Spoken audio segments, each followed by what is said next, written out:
ഈ മതം കലർത്തിയുള്ള രാഷ്ട്രീയത്തിന്റെ ഏറ്റവും ചില ആൾക്കാർ പറയും ഇത് റൈറ്റർ മുസ്ലിം ആയതുകൊണ്ടാണ് ചിലപ്പോ ആ ഒരു രീതിയിലൊക്കെയാണ് പറഞ്ഞത്. പക്ഷെ ഗേൾസിന്റെ എഡ്യൂക്കേഷന്റെ ഇമ്പോർട്ടൻസ് കാരണം അതൊരു ഭയങ്കര ഫേമസ് ആയിട്ടുള്ള പെൺകുട്ടിയാണ്.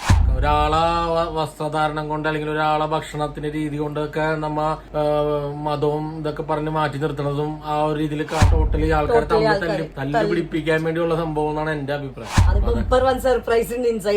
ഹലോ എവരിവൺ, ടുഡേ നമ്മൾ കണ്ടാക്ട് എന്താണ് movie Malayalee from India. Welcome back Nivin Pauly. Yes, എന്തായാലും ഈ ഒരു ഇലക്ഷൻ സമയത്തൊക്കെ എല്ലാരും കാണേണ്ട ഒരു പടം തന്നെയാണ് എന്റെ അഭിപ്രായത്തില്, അല്ലേ?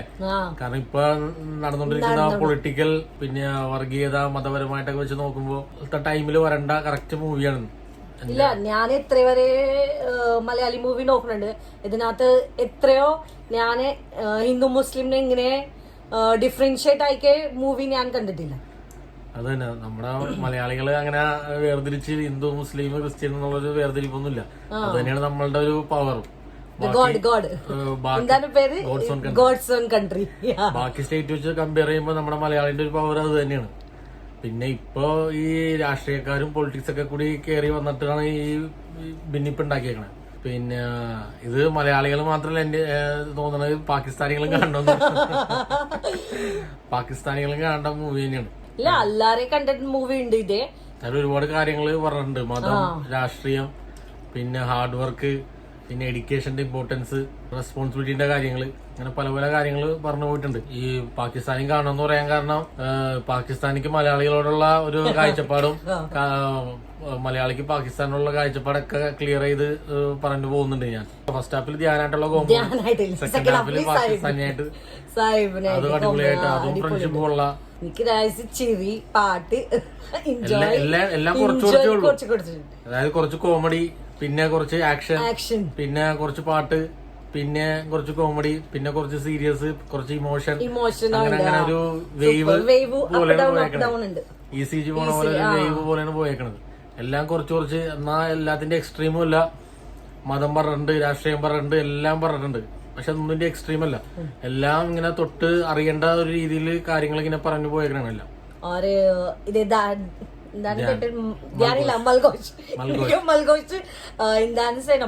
എന്താണ് ശക്കുനി മാമ സൈൻ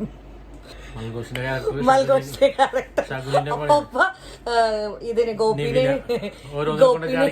കാണിക്കുന്നുണ്ട്. സൂപ്പർ ശരണ്യ, എനിക്കറിയില്ല. അനശ്വര രാജൻ അല്ലേ? അനശ്വര രാജൻ. കൃഷ്ണ കുറച്ച് പോർഷനുള്ളൂ, അത് ഒന്ന് രണ്ട് പാട്ടിന് വേണ്ടി അങ്ങനെ ഇട്ടേക്കണ, അല്ലാണ്ട് വലിയ ഇമ്പോർട്ടൻസ് ഒന്നുമില്ല. പിന്നെ അവർ തമ്മിലുള്ള ലവ് സ്റ്റോറി ഒന്നും അങ്ങനെ വലിയ കാര്യമായിട്ടൊന്നുമില്ല. ജസ്റ്റ് ഇടയ്ക്ക് ഇങ്ങനെ ഒന്ന് കാണിച്ചു പോകുന്നുള്ളൂ.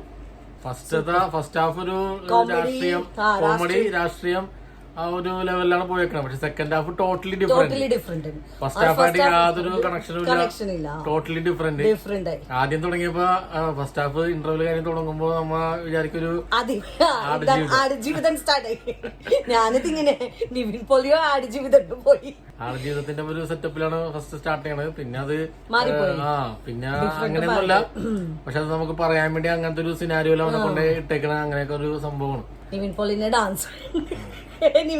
ഡാൻസ് ഇതേ സെയിം ഡാൻസ്, എന്റെ ഹസ്ബൻഡ് ഇതേ സെയിം ഡാൻസ്. നിവിൻ പോളി ഞാൻ കണ്ടിട്ട് എല്ലാ നിവിൻ പോളി എന്നാണ്.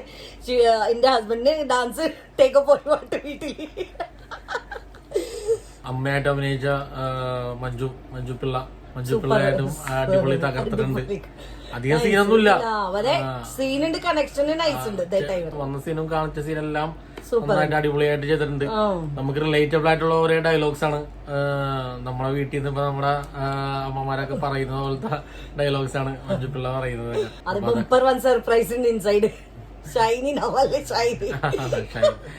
ഷൈനിന്റെ ഒന്നോ രണ്ടോ കുറച്ച് സീനുള്ളൂ, 5 മിനിറ്റ് അങ്ങാണ്ട് സീനുള്ളൂ. പക്ഷെ അത് സൂപ്പറായിട്ട് കലക്കി പോയിട്ടുണ്ട്.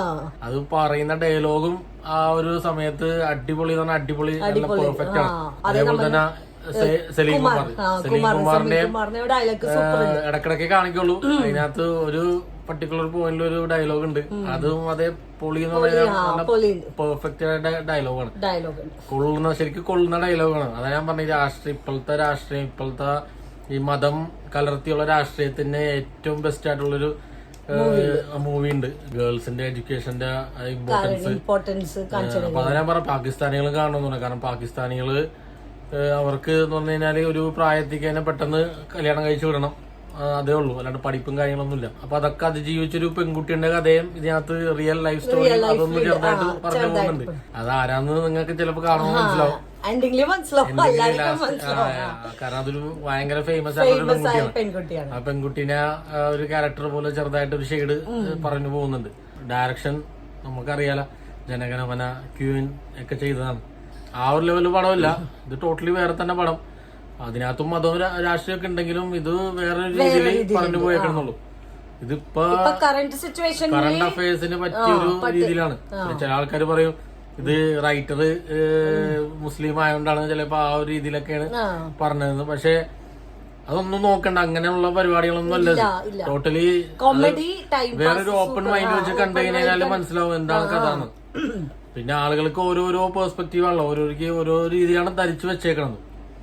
ഒരാളെ വസ്ത്രധാരണം കൊണ്ട് അല്ലെങ്കിൽ ഒരാളെ ഭക്ഷണത്തിന്റെ രീതി കൊണ്ടൊക്കെ നമ്മ മതവും ഇതൊക്കെ പറഞ്ഞ് മാറ്റി നിർത്തണതും ആ ഒരു രീതിയിൽ കാണണം. പക്ഷെ അതിലൊന്നും ഒരു കാര്യമില്ല. എല്ലാവരും after all end of the day മനുഷ്യനാണ്.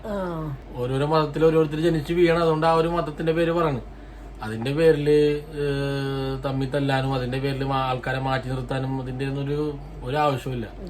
അതൊക്കെ വെറുതെ ബേസ്ലെസ് ആയിട്ടുള്ള കാര്യങ്ങളാണ്. കുറച്ച് നാൾ ഇവിടെ ജീവിച്ച് സന്തോഷത്തോടെ പോവാ, അത്രേ ഉള്ളൂ. അല്ലാണ്ട് ഇതൊക്കെ വെറുതെ ടോട്ടലി ഓരോരുത്തരും അവരവരുടെ പേഴ്സണൽ ഇൻട്രസ്റ്റിന് വേണ്ടി ഉണ്ടാക്കി വെച്ചിട്ട് അങ്ങനെ തല്ലുപിടിപ്പിക്കണതാണ് ഈ കാണുന്നത്. അല്ലാണ്ട് ഇതിനകത്തൊന്നും യാതൊരു ബേസും ഇല്ല.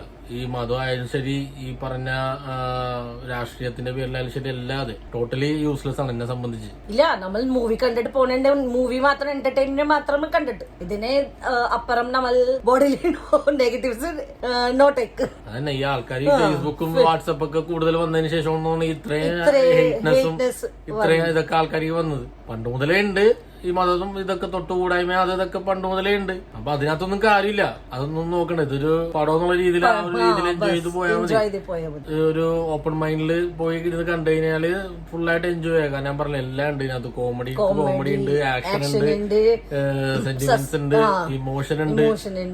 ബ്രദർ തമ്മിലുള്ള റിലേഷന്റെ ഇമോഷൻ കാണിക്കുന്നുണ്ട്, ഫ്രണ്ട്ഷിപ്പിന്റെ ഡെപ്ത് ഇതൊക്കെ കാണിക്കുന്നുണ്ട്. അപ്പൊ ആ ഒരു രീതിയിൽ എൻജോയ് ചെയ്ത് ഒരു ടോട്ടൽ പാക്കേജ് ആണ് മൂവില്. അത്രേ ഉള്ളൂ. ഇപ്പൊ പല ആൾക്കാർ ചിലപ്പോൾ റിവ്യൂ പറയണ്ടാലും പല ആൾക്കാർക്ക് പല അഭിപ്രായമായിരിക്കും. അപ്പൊ അതൊന്നും നോക്കാൻ നിൽക്കണ്ട. പക്ഷെ ഒരു ആസ് എ ഹ്യൂമൻ എന്നുള്ള രീതിയിൽ നമ്മൾ മനസ്സിലാക്കേണ്ട ഒരു കാര്യമാണ്. അതാണ് എനിക്ക് തോന്നിയത്. കാരണം ഇതിനകത്തൊന്നും ഒരു കാര്യമില്ല. മതം എന്നൊക്കെ പറഞ്ഞ് ടോട്ടലി ആൾക്കാരെ തല്ലി പിടിപ്പിക്കാൻ വേണ്ടിയുള്ള സംഭവം എന്നാണ് എന്റെ അഭിപ്രായം. ഇല്ല, നമ്മൾക്ക് ഈ പ്രശ്നമാവും ആൾക്കാർക്ക്. നിനക്ക് നിന്റെ മതം, എനിക്ക് എന്റെ മതം, അത്രേ ഉള്ളൂ സംഭവം. എനിക്ക് ഇഷ്ടമുള്ളത് നീ ആരാധിക്ക്, ഇഷ്ടമുള്ളത് നീ ഇഷ്ടമുള്ള കാര്യങ്ങൾ ചെയ്യ്, മറ്റുള്ളവനെ അവനവന്റെ പാട്ടിന് വിട്, ബസ്, അത്രേ ഉള്ളൂ സംഭവം. അപ്പോ നന്നായിട്ട് നമ്മ എൻജോയ് ചെയ്തു മൂവി.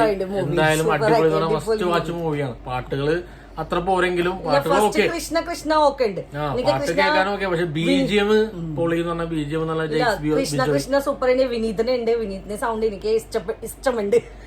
എത്രയുണ്ട് വിനീത് ഏതേ പാട്ട് പാടി എനിക്ക് ഇഷ്ടമുണ്ട്. ഫാമിലി ആയിട്ടും ഫ്രണ്ട്സ് ആയിട്ടൊക്കെ പോയി കാണാം. പോയിട്ട് നിങ്ങൾ കണ്ടിട്ട് നമ്മുടെ അഭിപ്രായം അറിയിക്കുക നമ്മുടെ കമന്റ് സെക്ഷനിൽ.